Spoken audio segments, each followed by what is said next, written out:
دوستوں، اگر یہ دعویٰ کیا جائے کہ پوری دنیا کے اتہاس میں ابھی تک سب سے زیادہ انسانوں کی جانیں اگر کسی شہر کے لیے لی گئی ہیں تو وہ بیت المقدس ہے، تو یہ دعویٰ کرنا بالکل غلط نہیں ہوگا، کیونکہ یہ بات ایک حقیقی آئینہ ہے کہ جتنی زیادہ جنگیں اس شہر کو حاصل کرنے کے لیے لڑی گئی ہیں، شاید ہی دنیا کی تاریخ میں اتنی زیادہ جنگیں کسی اور شہر کے لیے لڑی گئی ہوں۔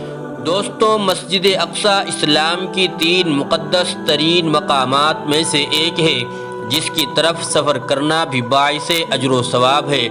مسجد اقصیٰ اپنے آپ میں ایک مکمل تعمیری تاریخ رکھتا ہے، جس کا تعلق قوموں کے عروج و زوال اور پیغمبروں کے معبود ہونے سے ہے۔ مسجد اقصیٰ ہم مسلمانوں کے لیے قبلہ اول کی حیثیت رکھتا ہے، جس کی طرف رخ کر کے نبی اکرم محمد صلی اللہ علیہ وسلم اور آپ کے اصحاب نے تقریباً 1.5 سالوں تک نماز ادا کی، اور یوں لوگوں کو یہ پیغام دیا کہ اسلام کوئی نیا دین نہیں بلکہ یہ دین ابراہیم ہی کی ایک شکل ہے، جو حضرت موسیٰ اور عیسیٰ علیہم السلام کے تعلیمات کو پھر سے زندہ کرنے اور اصل تورات و انجیل کے پیغام پر عمل پیرا ہے۔ واقع معراج اس بات کی دلیل تھی کہ بیت المقدس سے اسلام کا کتنا گہرا تعلق ہے۔ نیز نبی اکرم صلی اللہ علیہ وسلم کا تمام انبیاء کرام کی امامت کروانا یہ ایک بہت ہی بڑا معجزہ تھا۔ غرض یہ کہ یروشلم اسلام و عیسائیت اور یہودیت تینوں مذاہب کے نزدیک مقدس ترین مقام ہے۔ یہ علاقہ پیغمبروں کا مسکن رہا ہے، جہاں بے شمار نبی مبعوث کیے گئے۔ قرآن مجید میں اللہ تبارک و تعالی نے سرزمین قدس کے متعلق سورہ اعراف میں فرمایا، اور ہم نے اس قوم کو کہ جس کو کمزور بنایا گیا تھا اس سرزمین کے مشرق و مغرب کا وارث بنایا، کہ جس سرزمین میں ہم نے برکت رکھی ہے۔ اسی طرح سورہ اسراء میں فرمایا، پاک ہے وہ ذات جو لے گئی اپنے بندے کو ایک رات میں مسجد حرام سے مسجد اقصیٰ تک، کہ جس کے ارد گرد ہم نے برکت رکھ دی ہے۔ ان آیات میں جس بابرکت سرزمین کا ذکر ہے وہ بیت المقدس اور اس کے گرد و نواح کے علاقے ہیں۔ حدیث مبارکہ میں حضور اکرم محمد صلی اللہ علیہ وسلم نے مسجد اقصیٰ کی فضیلت بیان کی، لہٰذا حضرت ابو ذر غفاری رضی اللہ تعالی عنہ سے روایت ہے کہ انہوں نے نبی اکرم صلی اللہ علیہ وسلم سے پوچھا، اے اللہ کے رسول، اس روئے زمین پر سب سے پہلے کون سی مسجد تعمیر کی گئی؟ آپ نے فرمایا مسجد حرام۔ انہوں نے پھر پوچھا، اس کے بعد کون سی مسجد تعمیر کی گئی؟ آپ نے فرمایا مسجد اقصیٰ۔ حضرت ابو ذر غفاری نے کہا، ان دونوں کے تعمیر کے دوران کل کتنا وقفہ ہے؟ تو آپ صلی اللہ علیہ وسلم نے جواب دیا، 40 سال کا۔ علماء اور مفسرین کی ایک جماعت کے نزدیک مسجد اقصیٰ کو سب سے پہلے خود حضرت آدم علیہ السلام نے تعمیر کی تھی، اور بعد میں حضرت ابراہیم علیہ السلام نے اسے دوبارہ تعمیر کروائی۔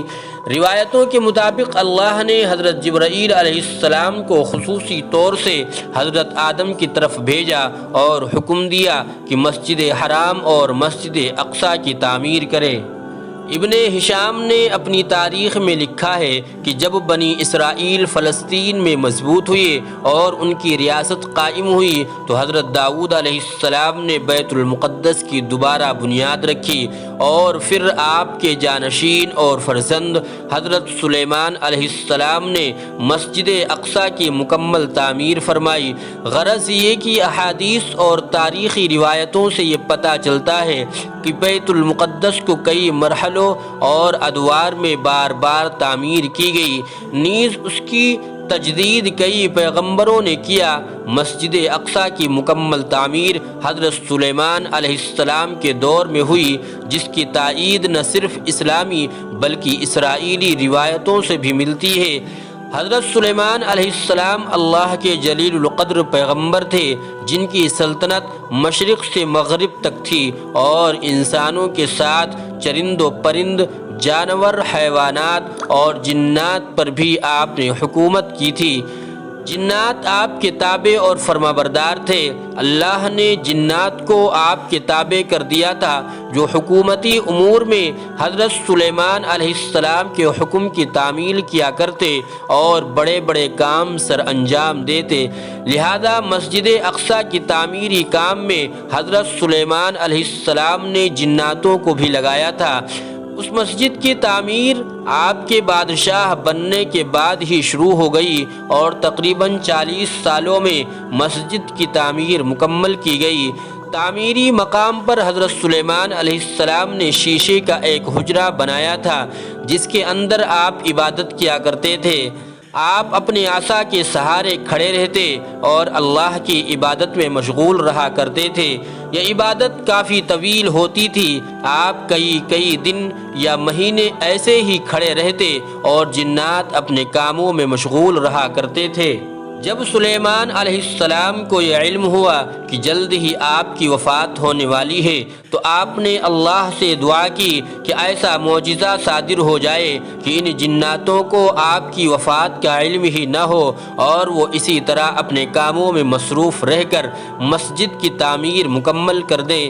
لہذا اسی حجرے کے اندر جب آپ عبادت میں مصروف تھے تو آپ کی روح قبض کر لی گئی، لیکن اس عصا کے سہارے آپ علیہ السلام کی جسم مبارک ویسے ہی کھڑی رہی اور جنات یہ سمجھتے رہے کہ آپ عبادت میں مشغول ہیں۔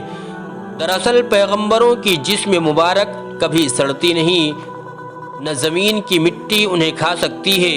اس روئے زمین پر جتنے بھی نبی بھیجے گئے ہیں آج بھی ان کے جسم قبروں میں صحیح سالم موجود ہیں اور غیبی طور سے انہیں رزق ملتا رہتا ہے۔ لہذا حضرت سلیمان علیہ السلام وفات کے کئی سالوں بعد تک اسی مقام پر عصا کے سہارے کھڑے رہے۔ آخر کار جب اس عصا کو دیمک کھانے لگی اور وہ لاٹھی کمزور ہو گئی تو آپ کی مبارک جسم زمین کی طرف جھکنے لگی، اور تب جناتوں کو یہ علم ہوا کہ حضرت سلیمان علیہ السلام کی وفات ہو چکی ہے۔